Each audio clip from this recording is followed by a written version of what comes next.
현대자동차, 리콜, 뭐 외국의 유명한 뭐 벤츠, 뭐 아우디, 뭐 이런 회사들이 다 BMW 리콜하지 않습니까? 물건을 시장에 내놓고 문제가 있으면 리콜해야죠. 근데 왜 KBS, MBC 등 대한민국 이른바 유명한 지상파 언론들은 왜 리콜 안 합니까? 제작자에게 왜 책임을 안 묻냐 이거예요.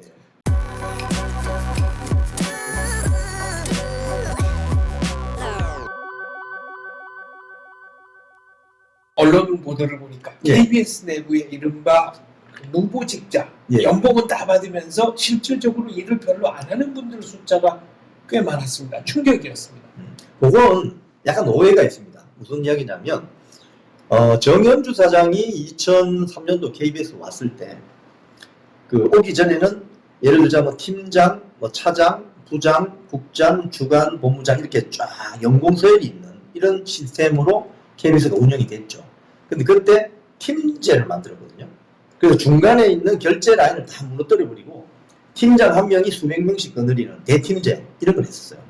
자, 그러면 그 사이에 있던 부장, 국장 자리가 없어졌으니까 이 사람들이 보직이 해임된 거 아닙니까? 네. 그럼 이 사람들이 어디 갔느냐? 실제로는 현장 가서 일합니다. 일하고 있습니다. 그래서 마치 이제 그 언론 보도에 무보직자 이러면 아무 일도 하지 않으면서 일도 하지 않으면서 1억 원씩 받아간다 이렇게 오해를 하시는데 지금 사실 뭐 문재인 정권 이후에 양승동 사장, 김의철 사장 때 앞에 그 박근혜 정부 때 뭐 MB 정부 때 뭐 부장이나 국장 했던 사람들에게 보직을 거의 안 줬거든요. 이분들이 근데 뭐 보도와 관련되지 않은 업무도 하게 되고 현장에 따라서 일을 하고 있습니다. 다만 이제 무보직자가 너무 많다 이런 부분은 어떤 그 조직의 어떤 비대하다 이런 부분의 비판 측면이라면 뭐 그런 수긍이 되는데 아예 이 사람들이 회사 출근해서 일을 하지 않는다 이렇게 하는 거는 좀 오해의 소지가 있죠. 어떻게 보면은 기자로 들어온 사람에게 고유 업무가 아니라 다른 일을 시키는 것은 뭐랄까요? 좀 허레스먼트, 학대, 직장 내 괴롭힘. 네, 직장 내 괴롭힘이라고 될 수 볼 수 있죠. 있겠네요. 될 수 있죠. 지금 이제 저희들이 뭐 기자, PD, 아나운서, 뭐 엔지니어, 경영직종 이렇게 있는데요. 본인이 원해서 공통 직종으로 가서 일을 할 수도 있어요. 예를 들어서 사업을 한다든지, 뭐 뉴미디어 본부라든지. 그럼 본인이 원해서 가는 경우가 많고, 그렇지 않고 인사명령에 의해서 이렇게 하는 경우는 개인별로 다 다르기 때문에 이거는 케이스 바이 케이스로 살펴봐야 됩니다. 그런데 특이한 점은 양승동, 김의철 사장 5년 동안 민노총 출신이 아니면 주요 보직을 할 수 있는 확률은 현저히 낮아졌다는 이건 사실입니다. 이건 팩트입니다. 그 어느 신문에도 보면 KBS 직제표 공개된 직제표에서 뭐 사장, 부사장, 감사 뭐 할 것 없이 본부장, 실국장, 부장까지 민노총 출신이 아니면 거의 주요 보직은 보임을 안 했습니다. 그래서 이건 사실은 직장 내 괴롭힘의 전형이죠. 민노총에 가입해라. 그래서 자리를 준다. 이런 거죠. 비민노총 KBS 조직원 사이에서의 불만이라든가 문제 제기는 없었습니까? 그동안 이제 아까 제가 말씀드린 것처럼 교섭 대표 노조가 넘어갔잖아요. 민노총 노조가 한 2,300명, KBS 제1노조가 한 1,200~1,300명, 그 다음에 공영 노조가 한 100여 명 이렇습니다. MJ 노조도 있죠. MJ 노조는 최근에 네. 지난주에 생겼는데 한 100여 명 됩니다. 그런데 이 민노총 노조에 대해서 KBS 1노조나 공영 노조는 그런 불만을 제기했죠. 왜 주요 보직을 다 민노총 출신에게만 주느냐? 이거는 차별이다. 차별이고 억압이고 때로는 공포죠. 저기에 가입하지 않으면 회사에서 주요 보직을 보임을 받을 수가 없으니까 그런 문제에 대해서 문제 제기를 많이 했었죠 그동안. KBS 바로 잡으려면 어떻게 해야 됩니까? 일단은 오늘도 뭐 그런 뭐 정보 보고를 누가 전해주던데요. 지금 뭐 경남 지역에 민노총 어떤 회의에서 내년 총선에서 노동자 대표를 국회로 보내자라고 결의를 하고 뭐 이런 회의를 했다는 거예요. 제가 가장 중요하게 생각하는 것은 KBS 내부에 있는 기자, PD, 아나운서, 특히 방송에 직간접적으로 관여하는 이런 분들은 민노총 언론노조를 탈퇴해야 됩니다. 지금 당장.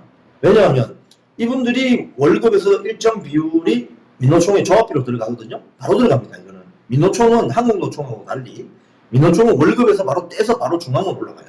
민노총의 전통이 그렇습니다. 올라갔다가 거기서 분배해서 내려오는데 창원 간접단 사건 같은 경우 보면 민노총의 핵심 국장들이 간첩 활동을 했다는 거 아닙니까? 그렇게 혐의가 나왔죠. 그렇죠. 그럼 그 사람들이 어떤 돈으로 활동을 했냐 이거예요.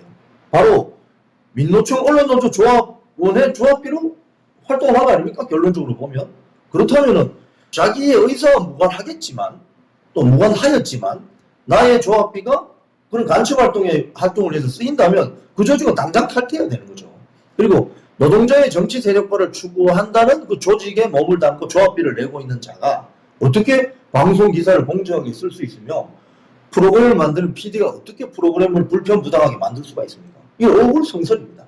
그래서 민노총 언론노조를 당장 탈퇴시키는 것이 급선무입니다. 이른바 PD 저널리즘이라는 것도 방송가에서 전가의 보도처럼 활용합니다. 지금 기자는 결국 팩트, PD는 구성이라고 하지 않습니까? 근데 이 구성도 정확한 팩트를 기반으로 구성이 되어야 되죠. 정확한 팩트가 아니라 괴담이나 소설을 가지고 구성하면 그거는 다큐멘터리가 아닌 거죠. 근데 PD 저널리즘, 이른바 주창 저널리즘이라고 하는 것은 어떻게 보면 2008년 MBC 광우병 프로그램처럼 미리 짜여진 프레임에다가 짜놓고 거기다가 필요한 뭐 팩트인지 괴담인지 화면인지 모르지만 확인되지 않은 것들을 넣어서 그렇게 에피소드를 구성해서 방송시장에 내놓게 되면 이건 가짜 뉴스이자 허위 정보인 거죠. 허위 정보임이 만천하에 드러났는데도 별다른 조치가 없습니다. MBC 같은 경우는 그 MBC PD 수첩 광우병 만드는 사람들이 사장도 되고 뭐 주요 실국장 갔으니까 할 말 다 한 거 아니겠습니까? 그렇게 해서 우리 사회가 입은 피해를 복구하려면 여하간 노력이 잘 보이지 않습니다. 보이지 않죠. 그래서 그런 것들을 지적하는 국회의원들이나 시민단체가 찾아가면 항의 방문을 가면 언론 탄압하지 말라고 피해자 코스프레를 합니다. 이제는 제작의 자율성을 주장하는 것은 80년대 그리고 90년 초까지 제작의 자율성을 주장하는 게 저는 시대적 흐름이 맞다고 봐요. 지금부터는 중요한 건 제작의 자율성보다는 제작의 책임성입니다. 네. 책임도 지지 않으면서 어떻게 자유를 누려요? 그래서 책임지지 않는 프로그램은 방송에 내보내지 말아야 됩니다. 자율적으로 만든다. 뭐 좋습니다. 그런데 자율적으로 만든 방송에서 오류가 발견된다. 그리고 그 오류 때문에 우리 사회가 피해를 입는다. 그러면 만든 사람이 책임을 져야죠. 책임져야죠. 자, 뭐 우리 지금 현대자동차, 리콜, 뭐 외국의 유명한 뭐 벤츠, 뭐 아우디, 뭐 이런 회사들이 다 BMW 리콜하지 않습니까? 물건을 시장에 내놓고 문제가 있으면 리콜해야죠. 근데 왜 KBS, MBC 등 대한민국 이른바 유명한 지상파 언론들은 왜 리콜 안 합니까? 제작자에게 왜 책임을 안 묻냐 이거예요. 지상파 언론들 종사자들은 스스로를 성역에서 일하는 사람이다. 이렇게 생각하는 건 혹시 아닙니까? 그런 경향이 크죠. 왜냐하면은 정치권 인사들이나 외부 세력이 또는 이번 최근에 그런 일이 있었지만은 감사원에서 어떤 조사 행위를 위해서 적법한 절차를 위해서 MBC를 들어가려 했죠. MBC 민노총 노조 세력들이 나와서 들어오지 말라고 했죠. MBC가 성지입니까? 거기에 들어가면 불결해집니까? 왜 자기들은 착한 척해요? 자기들도 항상 오류가 있을 수 있다는, 자기들은 완전하지 않고 오류가 있을 수 있다는 가능성을 열어놔야죠. 그래야만 프로그램이 더 정확해질 수 있고 책임지는 자세 아니겠습니까? 그런데 정치인이 오거나 시민단체가 오거나 정부기관에서 조사가 나간다 했을 때 그걸 왜 막아요? 그게 언론 탄압인가요? 적정한 조사나 항의를 위해서 가는 것인데. 표현의 자유, 언론 자유를 외치는 사람들이 이영풍 기자를 해직했습니다. 이거는 언론 탄압 아닙니까? 당연히 탄압이죠. 6년 전에 이제 지금 김희철 사장 또는 송관섭 보도본부장, 성재호 국장이 그때 민노총 KBS 노조위원장이었는데 그들이 주장한 언론 자유의 정신은 제가 봤을 때는 그들이 말하는 언론은 이제 봤더니 최근 이동관 방통위원장 지명자가 이야기한 것처럼 공산당의 선전 매체는 언론이라 하지 않고 기관지라고 하잖아요. 그렇죠. 매체라고 하잖아요. 언론이란 것은 기본적으로 권력기관에 대한 비판, 감시, 견제 기능이 있는 저널리즘을 가져야만 언론이라고 할 수 있죠. 그래서 그런 의미에서 언론 자유를 주장하는 것은 우리 사회가 폭넓게 받아줍니다. 왜? 한국은 아시아에서 유일하게 일본하고 우리나라만 언론 자유가 있는 나라 아닙니까? 우리가 뭐 중국에 있는 CCTV나 황구시보 뭐 이런 매체를 우리 언론이라고 하지 않잖아요. 관영 매체로 관영 매체죠. 그래서 그들이 6년 전에 주장했던 언론 자유라고 한다면 제가 이번에 김희철 사장 체제의 어떤 경영 참사, 보도 참사, 인사 참사를 문제 삼는 게 언론 자유의 영역인데 왜 저를 해고시킵니까? 내부 비판이죠. 내부 비판이죠. 자연스러운. 네. 그래서 지금 이제 안에서 들려오는 소리를 들어보면 자기들도 이게 아주 무리한 인사행위라는 걸 알고 있어요. 알고 있는데 왜 이렇게 서둘렀느냐? 결국 김희철 사장이 이번 달 말에 또는 다음 달 초에 해임될 가능성이 아주 커졌기 때문입니다. 그래서 저에게 인사 보복을 한 거죠. 결국은. 어떻게 대응하실 겁니까?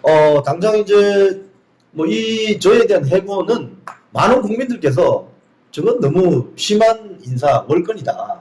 그렇기 때문에 거의 인사 테러에 가깝기 때문에 저건 뭐 법적인 대응을 통해서 구제될 것이라고 보시는데 저희들은 일단은 서울지방노동위원회에 행정소송을 다음 주 들어가게 됩니다. 그리고 변호인단이 구성이 될 거예요. 그래서 행정소송을 먼저 진행을 시키고 그게 좀 빨리 나오니까 결과가 그 다음에 해임 무효 소송도 법원을 통해서 이렇게 법적인 대응을 할 예정입니다. 궁극적으로 KBS가 건강한 공영방송, 공정한 공영방송으로 가려면 어떻게 해야 됩니까? 국민 여러분들께서 KBS를 이미 네이밍을 해주셨어요. 국민의 방송이라고. 국민의 방송을 하면 됩니다. 그런데 KBS 안에 있는 민노총 세력들이 국민을 위한 방송이 아니라 인민을 위한 방송, 자기들만 편애하는 시민을 위한 방송을 했기 때문에 지금 KBS의 신뢰도가 이렇게 추락한 거죠. 그래서 전국 방방곡곡 끄고 있는 좌우, 중도 모든 국민을 위한 방송을 해야 되겠다. 이 생각으로 KBS 인재를 각성해야 됩니다. 그리고 우리가 인간의 감성 중에 네 가지 네. 희로애락이라고 하지 않습니까? 기쁠 희, 분노할 로, 슬플 애, 즐거울 낙이 있는데 희로애락이 다 가미되어 있는 다양한 프로그램을 통해서 시청자들을 때로는 즐겁게 해드리고 때로는 사회 문제도 알려서 정보 교환도 하고 이런 걸 해야 되는데 이 민노총 세력은 희로애락 중에 로에만 관심이 있습니다. 분노할 로, 다큐멘터리도 국민 갈라치기. 그렇죠. 그래서 결국은 국민 통합이 아니라 국민 갈라치기를 합니다. 그래서 이게 국민을 위한 방송이 아니라 인민을 위한 방송이 되었다는 지적이 나오는 거죠. 공중파 자체가 일단은 이 국민의 재산이나 마찬가지죠. 그렇죠. 공적. 또 KBS의 운영비는 국민 세금, 뭐 시청료에서 나옵니다. 네. 그런데 KBS가 일부 특정 그 소수만을 위한 방송을 한다. 이거는 안 되는 거죠. 그거는 처음부터 어불성설인데요. 국민들로부터 지금 한 해 이제 전체 우리 KBS 예산이 1조 한 3천억이라고 봤을 때 그 중에 거의 한 뭐 절반 가량인 7천억 정도를 수신료로 받는단 말입니다. 이 수신료는 TV 수상기만 있으면 무조건 2,500원씩 내야 되는 거예요. 그렇죠. 강남에 사는 사람도 2,500원. 경북에 산골 사는 사람도 2,500원. 똑같습니다. 그렇기 때문에 보편 타당한 방송을 전국의 시청자들에게 서비스해야 될 의무와 봉사 의무가 있는 거예요. 그런데 이걸 게을리하고 자기들만은 인민방송을 해대면 KBS는 없어져야 되죠. 그렇죠. 존재 이유가 없는 거죠. 네. 그래서 우리 스스로, KBS인 스스로 심도 깊은 성찰과 반성이 필요합니다. 지금. 내부에서 이렇게 성찰하고 반성하는 분도 계시죠. 물론요. 이번에 그 김희철 사장, 남영진 이사장이 즉각 사퇴해야 된다고 서명한 사람, 자기 이름을 내놓고 한 1,800명쯤 됩니다. 전 직원이 한 4,500명쯤 되니까 민노총 세력 한 2,300명 빼도 한 1,800명이라는 숫자는 굉장히 많은 숫자죠. 이분들이 우리 본관 로비에서 단체로 국민들께 드리는 사죄 절을 3번 하면서 국민들께 용서를 구했고 저희들이 앞으로 잘해서 정말 KBS를 살리겠다 이런 결의를 다지기로 했습니다.